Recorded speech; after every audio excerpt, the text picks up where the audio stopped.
حضرت ابو الحسن خرقانی دیکھنے میں دنیا میں کیا تھے؟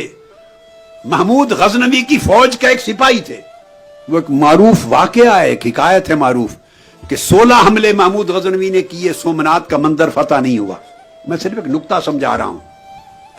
اس نے پھر اللہ کے حضور گڑ گڑا کے التجا کی، میرے مولا میری فوج تو ختم ہو رہی، اگر سومنات کا مندر فتح نہیں ہوگا تو یہ عالم کفر کا رہے گا، اسلام کی سلطنت نہیں آئے گی۔ غزنی سے افغانستان سے لشکر لے کے آئے تھے۔ اللہ رب العزت نے دکھایا رات کو کہ تمہارے لشکر میں ایک میرا بندہ ہے، اس کے پاس جاؤ دعا کرواؤ۔ اس کی پہچان کیا ہے کہ کل آندھی آئے گی، اس آندھی میں خیمے اکھڑ جائیں گے، چراغ بجھ جائیں گے، اس کا نہ خیمہ اکھڑے گا نہ چراغ بجھے گا۔ جس کا چراغ آندھی میں بھی جل رہا ہو اس بندے سے جا کے دعا کرواؤ۔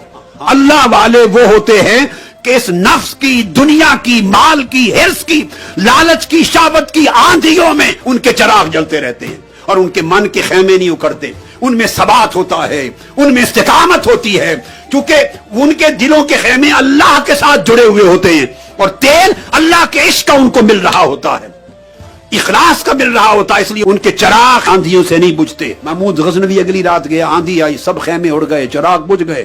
دور سے دیکھا ایک خیمے میں چراغ جل رہا ہے، اس نے کہا یہی ہوگا، جا کے قدموں میں گر پڑے۔ اب وہ کہے میں تو کھڑے ہو گئے، بادشاہ سلامت میں تو آپ کا سپاہی ہوں۔ کہنے نہیں، آپ بادشاہ ہیں، میرے لیے دعا کر دیں کہ یہ آخری حملہ کل جو ہے فتح یاب ہو جائیں ہم۔ وہ کہیں نہیں، میں تو ایک فقیر آدمی، میں تو آپ کا سپاہی ہوں، آپ بادشاہ ہیں۔ انہیں کہا نہیں، اصل بادشاہ آپ ہیں۔ جب وہ بانپ گئے کہ نہیں، محمود غزنوی کو خبر ہو گئی، انہوں نے اپنا قمیض دے دیا، کہا جاؤ اللہ سے مانگو، دعا کرو میرے قمیض کا واسطہ دے دے۔ محمود غزنوی نے اگلی رات جا کے اللہ کے حضور دعا کی کہ میرے مولا یہ بندہ جس کا چراغ نہیں بجھتا، جس کا چراغ تقویٰ نہیں بجھتا، جس کا چراغ ولایت نہیں بجھتا، جس کا چراغ صدق اور ورع نہیں بجھتا، جس کا چراغ ابدیت نہیں بجھتا، اس ابو الحسن خرقانی کے قمیض کا واسطہ یہ فتح یابی دے دے۔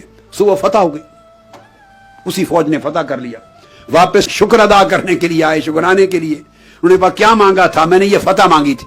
کہا کہ محمود غزنوی کو ارزاں فروخت ہے، ہمارا قمیض سستا بیچ دیا، جب واسطہ ہی دے دیا تھا قمیض کا، مولا کی بارگاہ میں پورا ہند مانگ لیتا، عطا ہو جاتا۔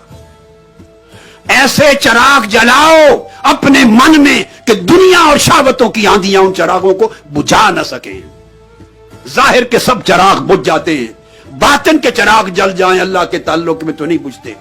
وہ ہے توبہ کے بعد اگلی زندگی کو ایسے چراغ کے ساتھ روشن کرو۔ آپ نے فرمایا کہ جن کو اللہ رب العزت یہ باطن کا چراغ دے دے گا تو دیکھیے ظاہر میں سپاہی ہے، باطن کے بادشاہ ہوتے ہیں، تو ظاہر میں نہیں رکھا، ظاہر سے ناپ تول نہ کیا کرو کون کیا ہے، نہیں، اس کے باطن کی قیمت لگائی جاتی ہے اللہ کے ہاں، وہ اس کے ورع اور تقویٰ سے شروع ہوتی ہے۔ اس لیے فرمایا کہ جو شخص صاحبان ورع ہوں گے، توبہ کے بعد اپنی زندگی کو اللہ کے سامنے خود اپنے نفس کا حساب کرنے والے اور اللہ کے حضور طاعت کا سراپا پیکر بن کے رہنے والے اور معصیت اور نافرمانی سے ہمیشہ ہر حال میں بچنے والے ہوں گے، قیامت کے دن وہ اللہ پاک کے جلساء ہوں گے، قیامت کے دن وہ اللہ کی مجلس میں بیٹھنے والے ہوں گے، اللہ کے ہم نشین ہوں گے قیامت کے دن۔